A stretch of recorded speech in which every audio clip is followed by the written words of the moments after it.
Tala Fou o tala mai Ausetalia le radio Samoa. O lo tau whamautu lava leo pe whaamaonia o le whaamlawe na whanai na isa tangata i whafuane o se whale toleni i le itu i saute sisi fōsini o se whaamlawe fōringa i se sele tangata na fuafua i eile o spainga. O taha Sabaj, sa tau mawhala na kofe le no fōle a ta'avale o lan ta'avale o le Mercedes sa whanai na i le tangata i Sefton i le afole ono le tau na nafi.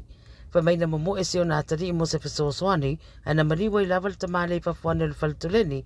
whanaina e whase fulutau sanga le matua ma whaialo i eisu e suenga leo leo na wataunu wane. Whamai leo leo sa tūranga whanau noa tele le nei mo le atari o leo wa fia e na o le sifuru lua tau sanga.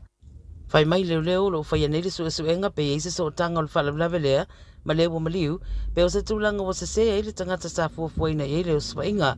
E manatu leo leo pe to oluani tangata o au fia i le nei mata upu a waona nei maasina taro na mai al whalawlawe na mariri wa i fwoni tamai tai se to oluana ta whana se tangata i Rivesby leo lo whaia pe i eisu e suenga.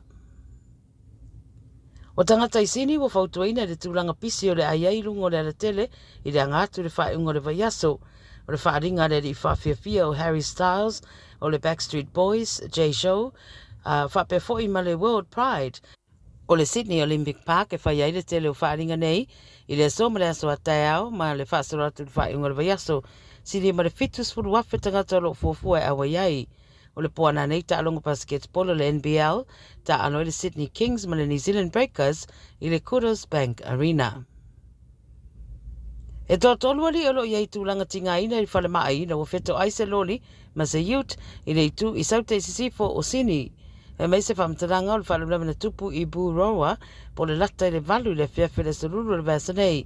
O le avelori o lo whamnoria fōi mai tolu wa alele helicopters na anga iane le whalablawe nei e whasosoani i le ave nane o e na awhia i mauta ngase ngase. O le temine i o lo whangasoro so e sue ngane neo whaptoa e nawha mai tu ai ngā whalablawe whapea a o talsanga i nai fōi e leo leo ni se sira whiani whamtalanga i le whalablawe na i e whasota iane.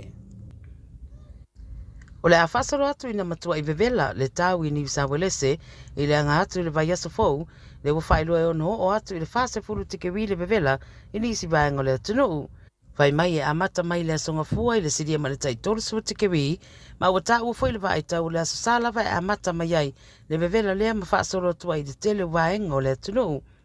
I vaenga tu mata whanga wa lapta i e whaatele ina i le vevela, whapena fo i vaenga i te tonu o le atunuu po inland.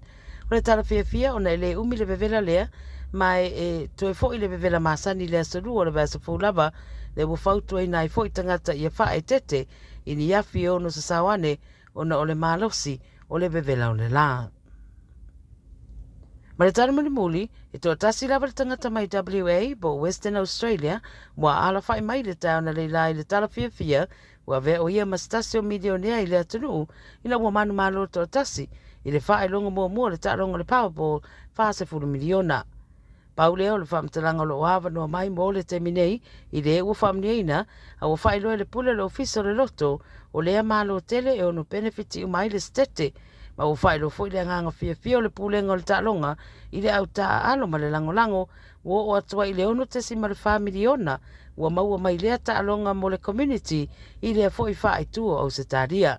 Ma o le tala fia pe ona whailoa le fo i tama ia e le tau mate o le a whaanga solo fo inisi o fuafuanga mo le atina ino le ainga ia ai maise ai ia o le angai fo i luma fuafuanga o le neito sanga lua whelua sifunu mele tolu.